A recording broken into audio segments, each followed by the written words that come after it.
Okay, here's a thought. What if the secret to building a wildly successful brand wasn't starting with some brilliant product? Okay, go on. What if it was starting with, a passionate group of people just sharing ideas, connecting, maybe even just over coffee? Right. It sounds completely backwards, doesn't it? Compared to how we usually think about business. Exactly. But look, for entrepreneurs today, for designers, marketers, especially startup investors listening, Yeah.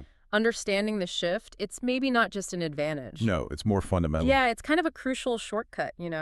For navigating how things work now. It's really about flipping the script. Building the community before the product. Precisely. Yeah, Building that passionate community before you even have something concrete to sell. exactly. And today, we're going to do a deep dive into some really transformative insights from Ari Masudi. He's a business consultant. Right, the masterclass on community-driven entrepreneurship. I've heard good things. Yeah, it's powerful stuff. Masudi argues that, the smartest entrepreneurs, they're cultivating these really strong communities first, sometimes way before the product's even close to ready. And it's not just some feel-good theory. Not at all. It's proving itself out. It's becoming the bedrock, really, for lasting, sustainable success in a lot of cases. That's so interesting to me because it's such a departure, isn't it, from the old way? Product first, then blast advertising. Right. This is moving beyond that, towards authentic connections, Right. real relationships. We should unpack how this strategy works. People call it different things, right? Community first brand. Yeah, or brand culture-led growth. Hmm. Different names, same core idea, Mm. and it's fueled some huge successes. Like Threadless, I remember them. Yeah. Started with just designers doodling, basically. And became this multi-million-dollar T-shirt powerhouse. Or think about Glossier Inc. Oh, yeah, the beauty brand. Built a billion-dollar business, essentially, from blog comments, from that community interaction. It's a seriously powerful model. Okay, so where do we start? What's the foundation? Well, it really begins with what Masudi calls the primary sociality principle. And the subtitle is key. Start small, think human. Start small, think human. The core idea here is, well, it's pretty counterintuitive again, the strongest online communities. They almost always have deep offline roots. Ah, so it's not just about getting clicks or followers online. Not initially, no. It's about our wiring. Why face-to-face still kind of wanes, even in this super digital world. The real magic happens away from the screen then, often. That makes intuitive sense. Is there research on this? Oh, absolutely. MIT's Human Dynamics Laboratory did some fascinating work. They found face-to-face interactions create trust bonds. Get this, 34 times stronger than digital-only relationships. 34 times. Wow. It just speaks to that primal need we have for real, tangible interaction. Digital's great for scale, no doubt. But that initial spark, that deep trust, it often comes from being in the same room. We're still wired for that, aren't we? Pretty much. We're still monkeys, after all. Huh. Okay, so the Threadless story you mentioned, that fits this perfectly, right? Absolutely. Jay Nickel, the founder, Yeah. he wasn't dreaming of some massive e-commerce platform at the start. No. What was he doing? He just organized a design competition Huh. for his art school friends. You can just picture it, right? Late nights, dorm rooms, people critiquing work. Yeah, that real raw feedback loop. Exactly. Those personal connections, those shared critiques, that was the DNA. That was the community, long before a single T-shirt was sold. And eventually that community base led to, what, over $100 million in revenue? That's right. The people came first. The platform, the product, it came second. So for you listening, the question becomes, how do you actually architect these kinds of deep connections if you're starting something? Right. Mathudi suggests focusing on creating genuine, shared experiences, small scale initially. Like what, specifically? Things like hosting intimate workshops. Keep them small, maybe 8 to 12 people max, so real interaction can happen. Okay, not huge conferences. No, not at first. Or organize skill-sharing sessions. People learning directly from each other, even setting up like maker spaces, places where people can actually collaborate and build things together. I like that makerspace idea. It's active, not passive. Exactly. And beyond that, you can create what he calls personal investment opportunities. That sounds financial. It's not about money, actually. It's about investing yourself. Think volunteer projects that require real time and effort, Okay. or mentorship programs, pairing experienced members with newcomers, Uh-huh. or community challenges that really push people's creativity. So you're investing your skills, your time, your identity into the group. Precisely. That deepens engagement way more than just, clicking like. Okay, so you start small, offline, build trust. Then what? How does it scale? Well, that builds into the next idea, the power of microsocial movements. Microsocial. Yeah, the concept is basically think globally, act hyperlocally. We hear about global reach all the time with social media, right? Sure, everyone wants millions of followers. But often, the engagement you get from focused, hyperlocal action, it blows global passive reach out of the water. Okay, that makes sense. People feel more connected to things happening right around them. Is there data on that too? There is. Stanford Center for Social Innovation found that movements focusing on immediate, tangible outcomes, things people can see and touch, they have 3 times higher sustained engagement rates 3 times higher. Compared to what? compared to movements promoting more abstract, like global change. People want to feel the impact. Right, they want to see the results of their effort. A fantastic case study for this is the slow food movement. Oh, I know slow food. It started in Italy, right? Exactly, Carlo Petrini. Back in, 1989? He wasn't trying to fix the world's entire food system overnight. What was the spark? It was actually a protest, very local, against a McDonald's opening near the Spanish Steps in Rome. Seriously, that's how it started. Yep, by focusing on preserving local food traditions, something tangible, something you could taste, touch, experience. Mm-hmm. He ignited this massive movement. It's in 160 countries now. Wow, all from a local protest. It really shows the power of engaging the senses, doesn't it? Totally.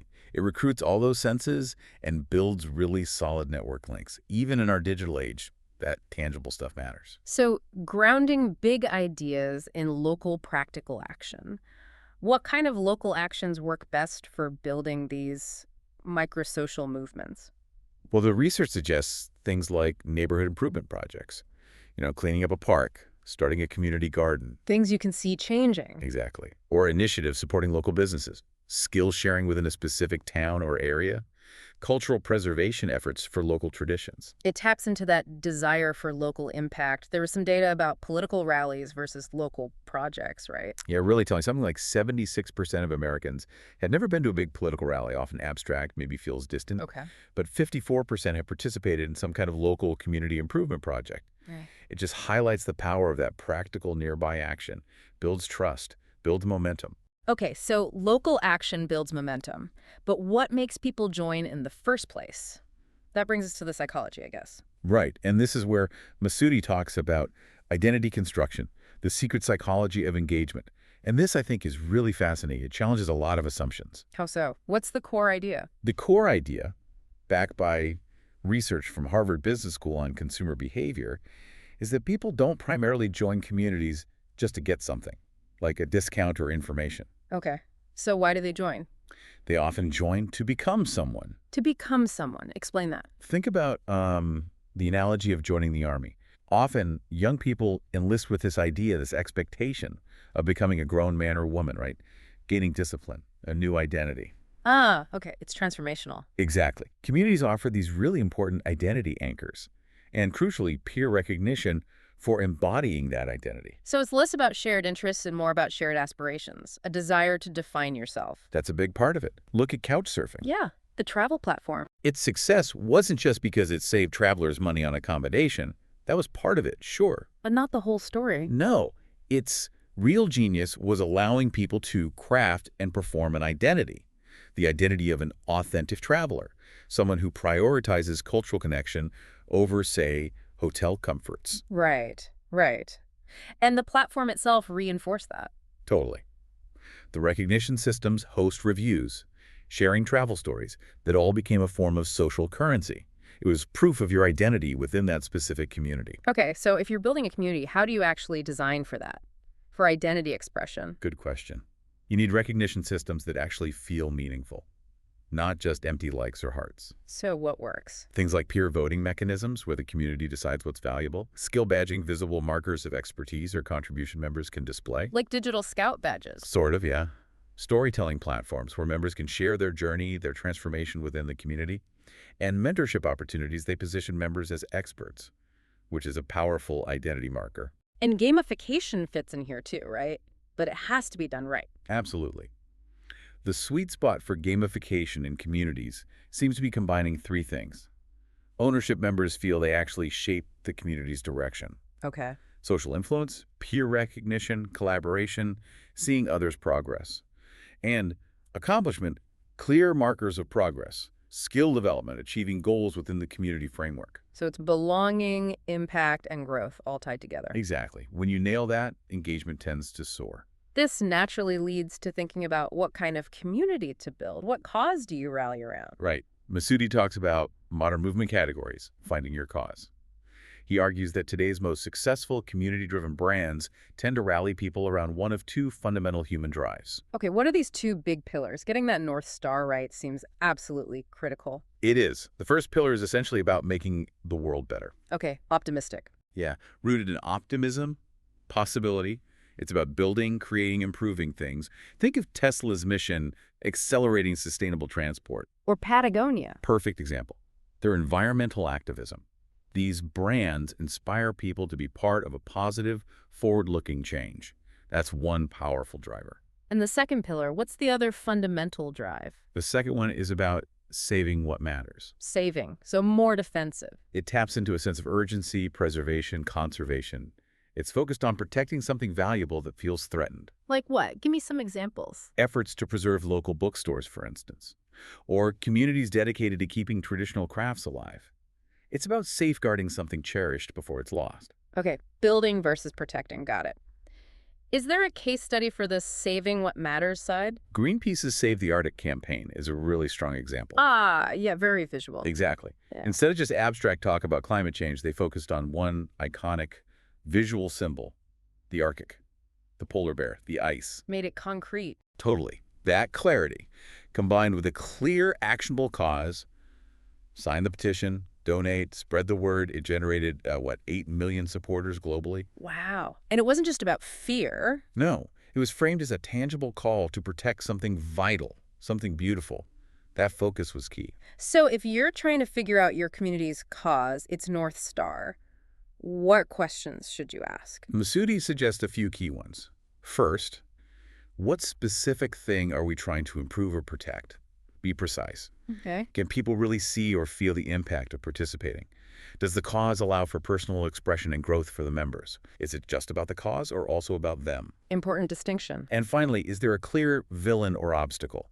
Something the community can rally together against. Having a common objective, even an opposing force, can be really unifying. It solidifies the us. Okay, so you found your cause, your North Star. Now you need to articulate it, right? Exactly. Which brings us to the modern manifesto, your community's constitution. A manifesto. That sounds a bit old-fashioned. Especially now with TikTok, short attention spans. You'd think so, Yeah. but the data suggests otherwise. It's actually quite powerful. Really? How so? Research from the Content Marketing Institute found that communities with clear, well-defined manifestos, they have a 67% higher member retention rate. 67%. That's huge. Why? What does the manifesto do? It creates tribal identity. It tells members very clearly, this is who we are. This is what we stand for. This is how we're different. Ah, it draws the circle, defines the tribe. Precisely. Think about the Lomographic Society. Remember them? The plastic cameras. Vaguely, yeah. An art thing. Started as an art movement, yeah. They had their 10 golden rules. Rules like take your camera everywhere, don't think, just shoot. Okay. Those weren't just photography tips. They became a whole lifestyle philosophy. Each rule reinforced the identity. I'm a true lomographer, especially as digital was taking over. It was like a badge of honor. Like the rules of Fight Club, maybe? Not just rules, but a code that defines the group. Exactly. Yeah. Masterful example of using rules to forge identity. So if you're writing one, what needs to go into a modern manifesto? What are the key parts? Masudi breaks it down into 4 essential elements. First, the problem. What's broken? What are you reacting against? Define the why. Right. Second, the vision. What does better look like? What's the world you're trying to build? The positive goal. Third, the values. How do we behave differently? Yeah. What principles guide the community's actions? Wow. And finally, the action. What do we actually do, starting today? What are the first steps towards that vision? Problem, vision, values, action. Okay, and this doesn't have to be some dusty old text document, right? Not at all. It could be a written piece for depth, sure. But it could also be a powerful video or a series of social media posts, even an interactive petition. The format should fit the community. But the core function is the same. It's the community's constitution, its declaration. Exactly. It's not just marketing fluff. It's the soul of the community codified. Okay, so all this builds a strong, engaged community. But then comes the tricky part, right? Making money from it. Ah, yes. The delicate dance. Community to commerce. This is where, honestly, a lot of community builders really stumble. Why is it so hard? Because you're shifting the dynamic. You're moving Yeah. from pure passion and connection to, well, transactions. And if it's not handled carefully, people can feel betrayed or used. Is there data on how often this goes wrong? Yeah, and it's pretty sobering. Research suggests around 73% of communities that try to commercialize see a significant drop-off in members within the first year. Wow, nearly 3/4. That's a huge risk. It is. It shows you can't just slap a price tag on a community you've built. The transition needs real care. So it's not if you monetize, but how? How have brands done this successfully? Glossier came up again, right? Glossier is the textbook example here. Emily Weiss spent 4 years building the Into the Gloss beauty blog community. 4 years. Just building engagement, trust. Exactly. Tons of conversation, feedback, shared experiences. So when she finally launched Glossier products, she didn't just start selling to the community. What did she do? She deepened their involvement. Product development became this really collaborative process. Members voted on shades, gave direct feedback on formulas. They felt like co-creators, not just consumers. Precisely. And the result, Hmm. a billion-dollar valuation. Built not just on the community, but with the community. Okay, so what are the key principles Masudi outlines for making this delicate dance work? He boils it down to 4 main community-driven entrepreneurship principles. First, transparency. Be open about it. Yeah. Explain the why behind monetization, why it's needed, what it supports. Second, empowerment. Give them influence. Right. Give members insider access, real influence over project decisions. Make them feel heard. Third, value alignment. The products have to fit. Absolutely. Ensure whatever you sell genuinely matches the community's core values and identity. Don't sell out. And finally, recognition. Give credit where it's due. Consistently credit members for their ideas, their feedback, their contributions. Make them feel valued beyond their wallet. It really is about making them feel like partners, co-creators, and how do you keep that balance long term? That's crucial too. Keep non-commercial spaces active within the community. Places just for connection, not selling. Okay. Maintain founder accessibility if possible. Don't suddenly become this distant corporation.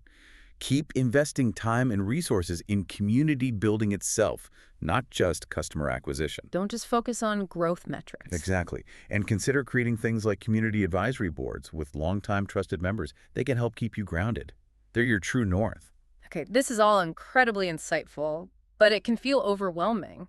How does someone listening actually start putting this into action? Right, theory is great, but practice is key. Masudi provides a pretty practical roadmap, a 90-day community foundation blueprint. A 90-day plan. Okay, let's break that down for the listener. What happens in the first month? Okay, days 130, intimate beginnings. The focus here is small and deep. Forget scale for now.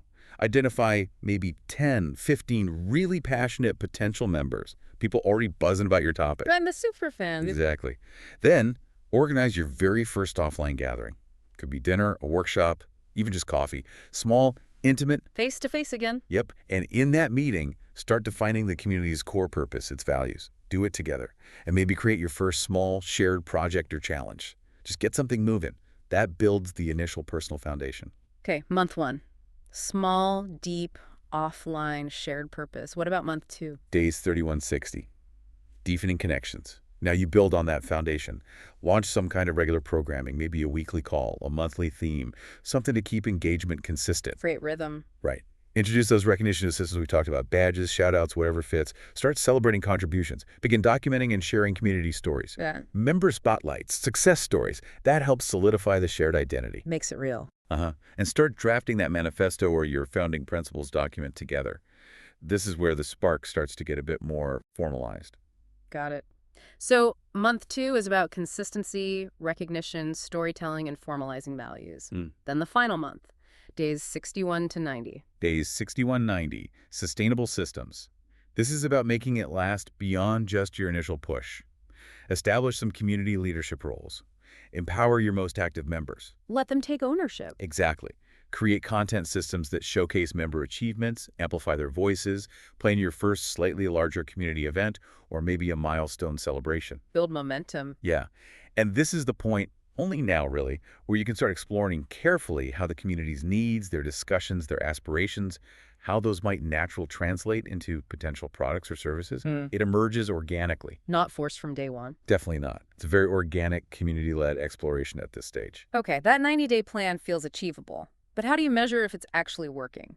Beyond just counting members. Great question. Forget vanity metrics like raw follower count. Masudi stresses focusing on metrics that show health. First, engagement depth. Meaning? Things like the average time people spend in your community spaces. The rate of member-to-member interactions, are they talking to each other, not just to you? And look at the ratio. How much content is created by members versus just consumed by them? Okay, deep engagement, not just eyeballs. What else? Second, relationship quality. Track your member retention rate, especially after, say, 6 months. Are people sticking around? What percentage of members have actually met offline or formed real connections through the community? And look at referral rates. Are members bringing in new, like-minded people? That's a huge sign of value, if they're recruiting. It really is. And the third category is identity attachment. How do you measure that? Look for signs like members proudly mention the community affiliation in their social media bios or professional profiles. Look for user-generated content that uses community hashtags or branding or reflects its values. And track how many members attend multiple events or consistently participate in activities. So are they wearing the community badge publicly? Are they showing up consistently? Exactly. Those are the undeniable signs of a truly strong, invested community where people feel like they belong and are becoming who they want to be. You know, listen to all this. It feels like we're talking about something much bigger than just like a marketing tactic. I think we absolutely are. What we've explored today, this community-first approach, it's not just about building better marketing funnels or boosting customer lifetime value, although, yeah, those things often happen as a result. It feels more meaningful. It is more meaningful. It's about creating businesses, projects, movements that genuinely improve people's lives. How? By connecting them with like-minded others who share their values, their passions, their aspirations. We really are seeing a fundamental shift, aren't we, in how successful ventures get built. I truly believe so. That old model, product first, marketing blitz second. Maybe think about community later if you have time that's giving way. To what? To this new paradigm where the community becomes the product, in a sense. Yeah. Or at least the core engine. Everything else flows from that initial human connection. It's not just better marketing. It's about creating, real impact, deeper value. Right. And I think the future genuinely belongs to those leaders, those entrepreneurs, those creators who see community not as some add-on tactic. But as their core competitive advantage? Exactly. The businesses that really embed this understanding, they'll be the ones thriving when today's purely product-focused companies, the ones ignoring the human element, have maybe faded away. So the final thought for everyone listening, the question to ponder. Are you ready? Are you ready to stop just collecting customers and start building a real community? And maybe even turn that community into a movement. That's the challenge and the opportunity.